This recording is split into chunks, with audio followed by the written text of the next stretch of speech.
Hello and welcome back. We are continuing our season of Building Better Foundations, but we are the Building Better Developers, the Developreneur podcast. I am Rob Broadhead, one of the founders of Developreneur. I am also the founder of RB Consulting, where we help you assess technology, build a roadmap for success. Good things, bad things. Good thing is we are now into a whole new year. The bad thing is there have been a lot of whole new years that have happened in my life. It is amazing that I am no longer 18, 19, 20 years old or within decades of any of those numbers. It is just I love every new year because it's like, to me, I start fresh. I do have my New Year's resolution stuff, and I've been pretty good at sticking to, like, there's usually like one or two I'm going to stick to each year, and a couple that are my, like, maybe that'll work. I'm going to try them out. So we'll see how that goes this year, whether I can carry forward. I always have like a word of the year. I've had some really fun ones over the last several years, and it's always fun, like, diving into the year and having that as sort of like my focus, my thought, seeing how that evolves. It's always been an enjoyable time. So cool time there. Like I said, the downside is like yet another year has gone by, and I am still not a trillionaire or anything like that. So if there are trillionaires out there that want to, just donate to us, we will be happy to take that burden on. Someone else who takes on the burden of being on this with me every single time is Michael. Go ahead and introduce yourself. Hey everyone, my name is Michael Toguchi. I'm one of the co-founders of Developreneur, Building Better Developers. I'm also the owner of Envision QA, where we build and test custom software that helps businesses run smoother and grow faster. Good things and bad things. Well, since this is coming out in January, like you said, talking about new year coming up. Good things, it is a new year. I can let this year go away. It's been a rough some couple rough spots this year. Looking forward to next year being smoother, and some pivots and some changes in focus, both intentional and unintentional. As this year, last year came to a close, it's just been resetting some perspectives because it just I'm my goal is to definitely have a different perspective on next year and growing the business. And yeah, that reminds me of like 2019, 2020. Coming into 2020, there's a lot of people who are like, all right, this is going to be my year. I'm so happy that we got through 2019. We got past that year. This is going to be great. And then March hit, and it was COVID and all that kind of stuff. People are like, okay, 2021. But everybody was more like, let's tiptoe into 2021 because we didn't do it last time, and that did not work well for us. But we're going to march right into part two of this interview because the other Michael, which we were talking to, has got a lot of great information, and this conversation continues with some great ideas, some great recommendations. So pencils up, grab your notepad, take some notes because it is definitely going to be worthwhile. And let's get right back into our conversation. On this, like, following up on on the other end of it is and I'm sure you've run into this as you go into businesses, is there's like we'll call it like the skunk works or something that exists in almost every organization, where you've got the people that are doing the jobs and they don't have the right tools. Well, now they can build their own tools. So, I mean, Excel has allowed that for years. I don't know how many organizations where there's like Excel spreadsheets everywhere. Now you can have apps everywhere, basically, that do this as this stuff's improving. So as a leader, as an owner, as a manager, how do you recommend maybe getting ahead of that a little bit, so even when you're building all your SOPs and you've got everything beautifully done, that they don't call you back 6 months from now and say, okay, it was great, but now everybody went off and did their own thing a little bit, and now we got to go do this again. That's what we deal with a lot, again, across the board. No matter what kind of client we always end up with bigger groups that have siloed cultures. Your marketing department is not the same as your IT, which is sort of in a different, and same thing in higher ed. You've got departments and tribalism and things like that. And so that's really, when you ask the question about how do you work with leaders, like that is really one of the first things we're talking about, is like, how do you ensure that people aren't, just kind of going off doing their own thing. you run into that a great deal where people are like, well, hey, I've been here 10 years and I'm the expert at this. I'm going to keep it all in my little area, build my own little thing. And then suddenly like the leadership has terrible data, no data, terrible data, unvalidated data. Like they don't have the business intelligence to make the kind of decisions they need. You don't have groups that are integrated, so it's hard to find efficiencies in any capacity. And you're really like one of our core areas is working with people through workflow. And like that's where you have to like shine like the transparency light on the workflow. Like, okay, well, who is doing this? Why is this happening? Like, how do these parts interact within your business or within your organization?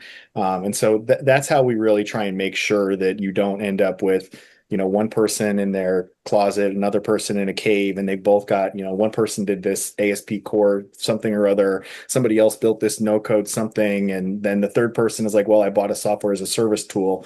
And you're like, well, we might be making money, but it's a mess. Like that's how you create that technology debt disaster where it's like, we're doing okay. Like my P&L looks okay, but it is a mess down there. Like,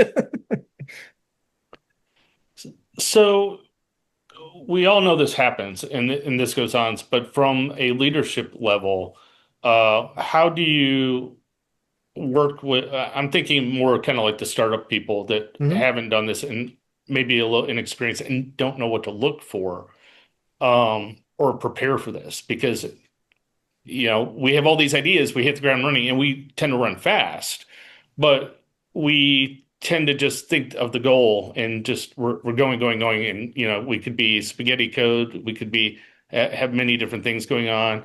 um what are some guardrails or maybe what kind of guidance would you give for someone starting out on how to, yes, stay, hyper stay, keep your mission in mind, but how do you stay directed versus all over the I place? think that's what it is. There is a bit of creating creating a way for yourself to stay accountable to the vision and the goals. And again, it is our direct experience. We had many clients with extremely successful projects, but it wasn't something where we in the early years spent a lot of time investing in this is a scalable, and we had partnerships. These were groups that we worked with for many, many years, but we didn't say like, how are we going to scale this? Or when we want to go to version 2.0 to 5.0, like what will this look like in 2, 3, 4, 5 years? And so you have to create yourself a pathway to say like, okay, I know you need to go 1,000,000 miles an hour in order to make enough money to, keep the lights on in year one. But if you don't have that strategy for, year 2, 3, in year 4, 5, and you don't have a vision for how does this look like so that I don't burn myself out or my employees out? Like if you haven't created that plan to scale, to automate things, to have an efficient workflow, you're going to have clients that leave. You're going to have staff that leave. They're going to be technological developments, AI or whatever that show up that you're not anticipating. Like if you haven't built out a strategy, it doesn't mean that you don't need to invest most of your energy in making sure you're, doing the thing that's now, but you still have to stay true to where you're headed. Otherwise, you will again get to that. You will end up at that spot and say, I was single threaded through this database developer. They built this custom thing for my biggest client and they're gone. What do I do now? Or, any example along those lines where it's like, if you haven't at least planned for those processes and put things in place, you're inevitably going to either be miserable or you're going to fail. Yeah, that single point of failure is always the biggest hurdle, especially in tech, because Mhm. especially when you start getting growing and you have like legacy projects and you don't know what to do with them, but you got to maintain them because you have customers. It can be a It's mess yeah, because that's you have. it's the tale we all know for sure. So walking through some of these strategies, Mhm. we talked, single point of failure. We talked about, trying to stay focused. The accountability side of things. Mhm. Um, how do you help? these companies, these organizations assess and understand the importance or how to measure the performances of their business, of their strategies, of their employees, and their direction. How do they how do you show the impact of, hey, if you change this, this will improve on this? Because a lot of people don't understand what has value and what doesn't. Because everyone thinks everything's got value, but how do you measure that? No, it's a great question, and that's where we're kind of working in that two layers. Like you have to show leadership or C-suite folks like you can't always be chasing the money that will come in immediately. Like you need to spend time on these processes, spend time on these workflows, and on the experimentation and the innovation, and understand that those are going to have benefits to your bottom line. But they might not have the immediate, it's not a contract coming in. And so sometimes it's less appealing on their side. And the same thing is true for the staff, where it's, well, hey, if I, sell this or build this or whatever else, that has some tangible, short-term thing that feels like it could be beneficial. Whereas, working within a more efficient workflow you're not really sure what that means for you. So at both of those layers, I think the measurability is saying, like, again, we come back to the impact of time or the impact of a workflow or impact of efficiency, where you're saying, if you can get this much, if you're a developer, if you've created this way for your developers to interact with their project team, and you've automated these elements of your workflow, maybe you're getting back 15% of your time. And what does that mean if you're a time and materials group? And make sure that number is there so that they understand, both from the leadership standpoint, so that they know the profit side of it. And then also for the staff to say, like, hey, if the example I keep using about the spreadsheet, but it could be anyone, it could be a developer, it could be a project person who's sending the same emails over and over again. Like everybody knows there are parts of their job that are probably wasteful. Like it's necessary, but it's wasteful.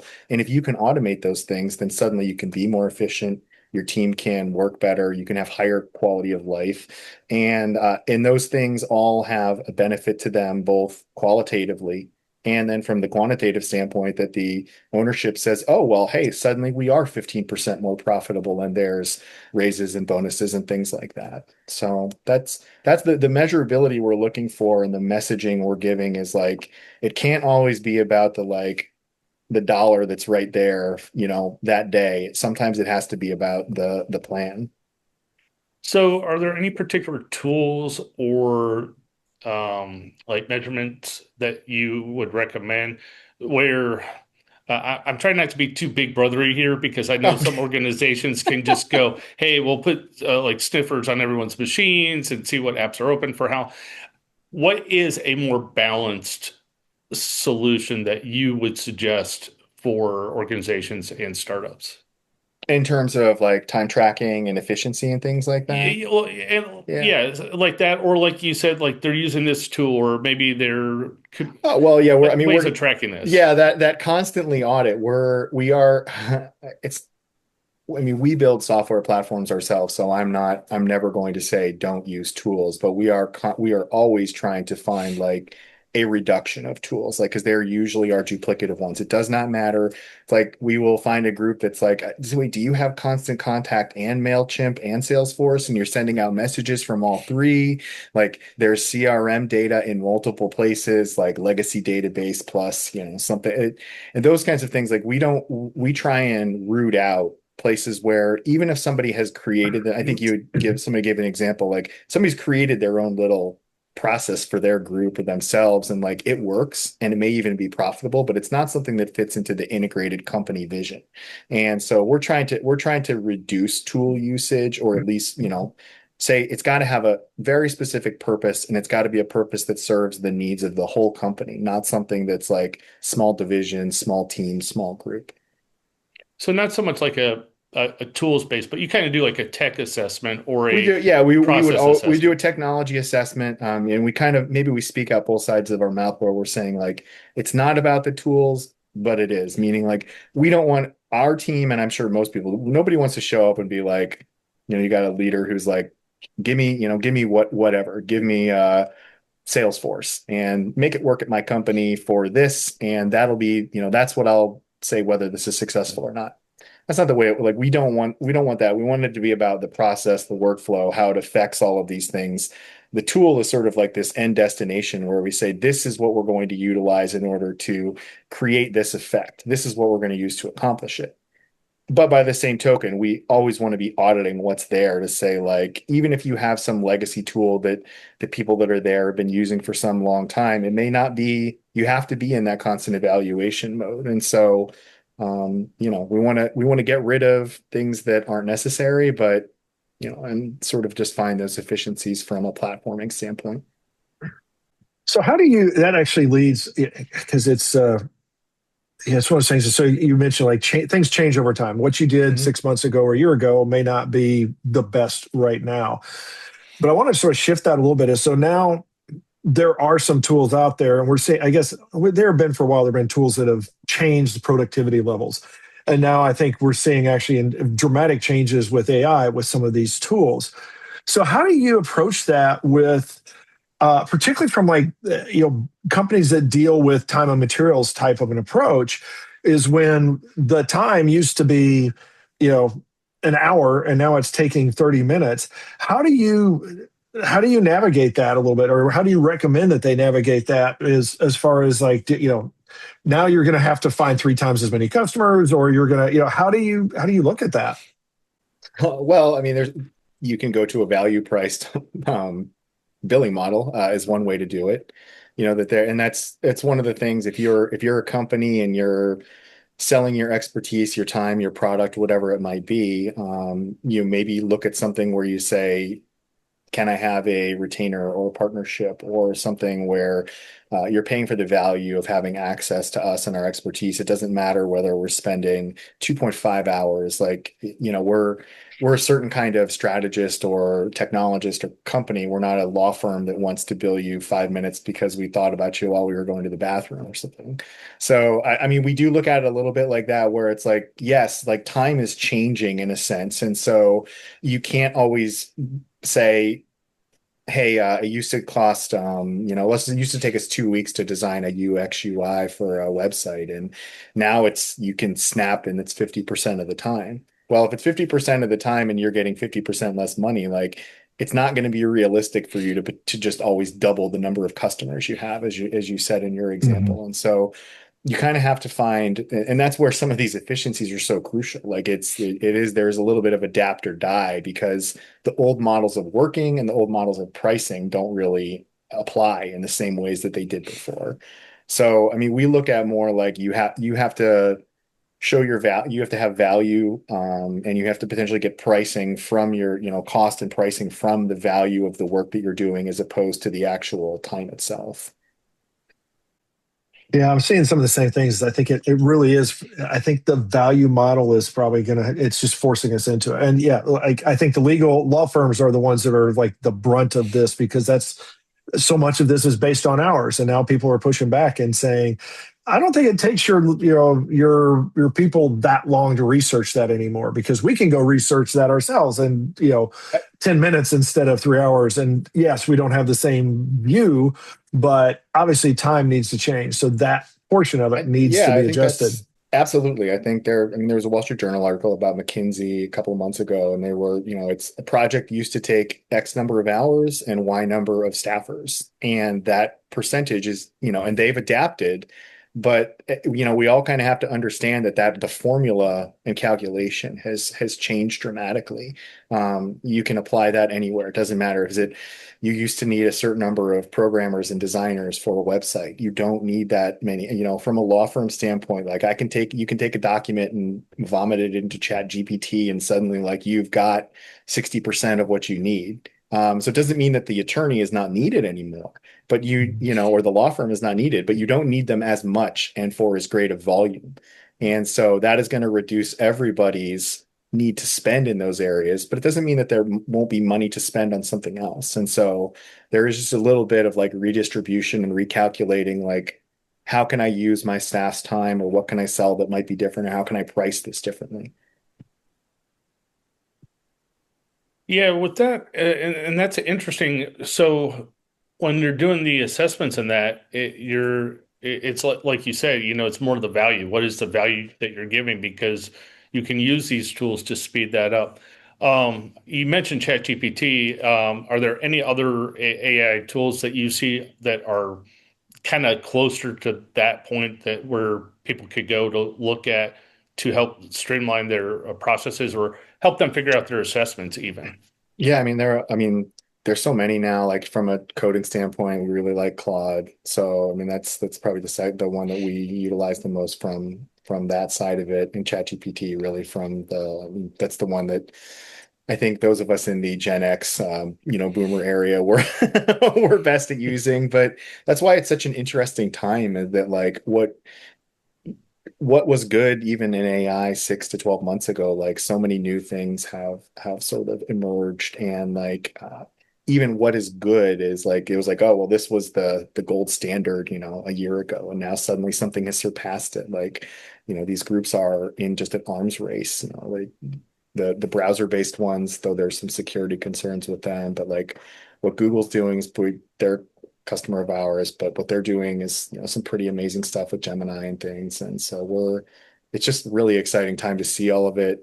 Mildly terrifying, but also just very interesting to watch. I would say for some people it's more than mildly terrifying, because it is literally, I hate, it seems cliche, but it literally is game changing. There is a lot of areas that now, like for example, I think like the virtual assistant industry may just completely disappear, because you have that in your, in the palm of your hand, in the form of some of these AI agents and stuff like that. Now there's, what they can do is limited to some extent, but honestly, so is what you can get out of a lot of your, virtual assistants and that. So I think if you're lower end commodity kind of stuff, I think it's going to change what are commodities, and what people are willing to pay for some of those commodities as well. I think there's, like I said, so I think it may be a little more than mildly terrifying for a few, because people have settled in and they're like, well, this is the way it's been for my lifetime, and now it has changed dramatically, and the adopt or die hits a broad swath of people at this point, I think. I see the same thing, and it kind of hits each industry or vertical differently. There are a lot of, in sort of that nonprofit or 501(c)(3) area, there are people who are lifers, and like it's change is very hard generally. This kind of change, which is like it's beyond seismic, is extremely difficult for some folks to adapt. And I think, to your point earlier, like from the entrepreneurial side, like it's such hyperdrive that some folks have a hard time just kind of focusing on, being great at one or two things, that they're just kind of all over the place and trying to always adapt to the latest thing. And they're too busy doing that. They're just kind of spinning. So it is a challenging time, from a leader standpoint, in terms of trying to like run things and structure things and figure out like, do I need to cut, or, how do I stay ahead of this? And from a staffing and employee standpoint, where you're like, I want to invest in this and I want to learn this, but like, am I just getting replaced? And then what happens to me then? So yeah, it's not the most fun for some folks. So. Yeah, I think in the IT world, that's something that we have in the past talked at length at developers that are wanting, and technologists that want to build out their career. One of the things is you broaden your horizons in different languages and platforms and things like that. And I was looking at something just the other day, and it's like, I don't know that matters as much. Like if you've got the core, then you don't really need to learn the language anymore, because you can build it out enough that you can have something built as an example, and now you can sort of figure it out from there. And you can even have stuff assessed. I can flip and flop applications, and have done it now a couple of times, where I'll take something like, okay, go write this in React, and I'll take the same thing and go like, okay, go write this in just like a standard HTML JavaScript. Go write this in Java. Go write this in Python. Go write and you can take the same thing, and you can very quickly, especially if you've got the foundations, you can see how those pieces work. And now you can basically say, sure, I can write an application. I've never written a Python application in my life. I can go write one, because you know enough to build, you know the basic building blocks, which I think goes back to, and it's a long way to get to a question here, is like the SOPs and stuff like that. That's like the lifeblood to me. That is, and I think to most, that's like the lifeblood of the organization. This is your secret sauce. Somehow in here, this is what makes your business uniquely your business. And so have you had those conversations, particularly in like the last 6 months or a year, as AI has moved very quickly, about the value of those processes, even in this rapid change environment? Yeah, you just have to bake in the knowledge that they can change rapidly and quickly. They still have to be created, and still many of the like top level 30,000 foot pieces of those processes are going to stay the same. It doesn't matter whether it is Claude or ChatGPT. It doesn't matter whether it is Python or React. Like there are things like that where you don't have to fill in, the granular level of it, but you do have to have a mapped out, way for your business to be effective and successful, for your employees to have a roadmap for what they're doing and how they're fitting into it, to have a workflow that allows them to interact efficiently and, be profitable for you. And so, uh, yeah, it makes it harder, I think, from both like a C level and just like kind of a managerial level, to know that like these SOPs you're going to have to kind of be going back to more often than you want to fill in certain kinds of details. But the main, like the foundational blocks of them should stay the same. If you're true to what your, vision, mission, or, goals are, like the foundational pieces shouldn't be changing. It should just be more the details of how you're doing it. Nice. Now with so I'm kind of go back to like the startup ideas, and like for those that don't know what they don't know, what are some, since we're talking AI here, what are some good questions that you would offer these startups or these individuals to start with ChatGPT, or AI in general? Like, what are some questions that they should start asking themselves to get the Like right process started? like prompts that they should be using in AI, or how to start approaching AI for their business, or Probably both, a really. little I bit of both, a mean, little bit of both. Well, I mean that's the thing, right? Like much when we were talking about like legal briefs or whatever it is, like you can go to ChatGPT and say like, "Hey, I'm a company that does X. I have this number of employees. These are our primary services, and I'm trying to create a workflow that has, these kinds of statuses.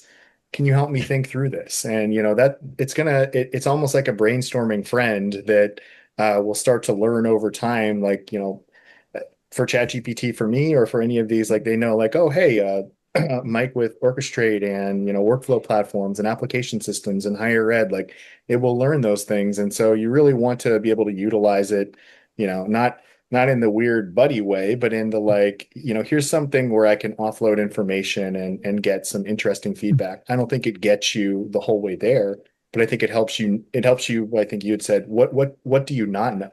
Like help you understand some of the mhm. things that is very, obvious for a young entrepreneur, for a startup company that's in its infancy, like some of the obvious things to find, potentially community help or other resources that are going to help them start structuring things.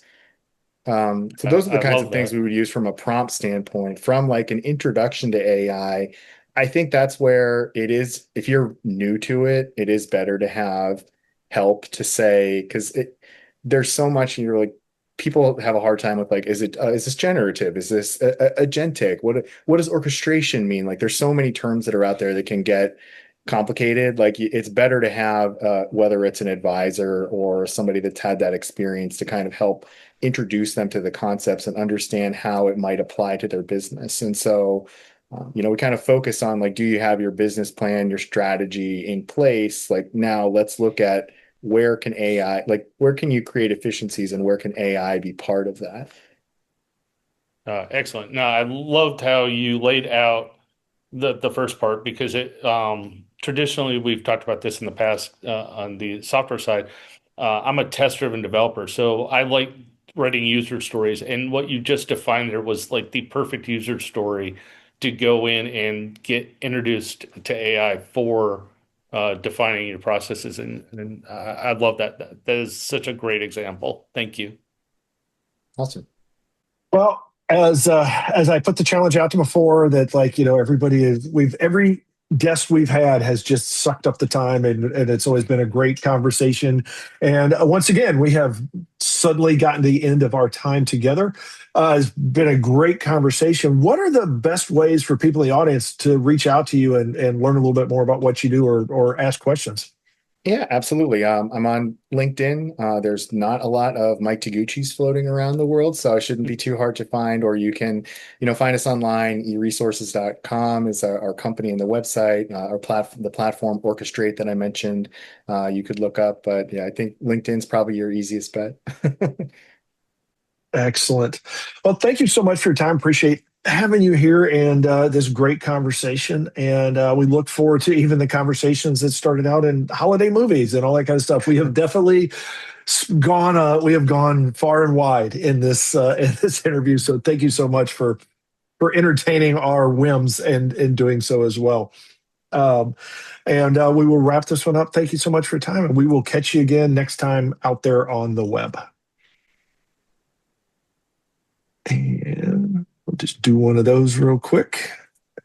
All right. Well, we have like a bonus period that we do on the YouTube side. So what would be like, this is where we put you a little bit on the hot seat, but like for people that are out there that are like, okay, I feel like I need to do something with my processes, and that's about where they're at. They don't really know where they're at. What would be like your one recommendation of like where to begin before they even call you or anything else? Like, what would be something that's like, this is something you could do maybe today to take that first step? Pick one.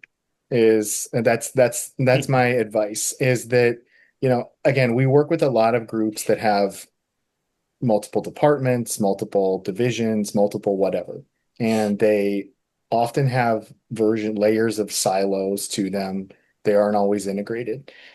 There's no way for a person to just get overwhelmed if you're trying to go into Visio and create this entire map of the way to fix it. That's impossible.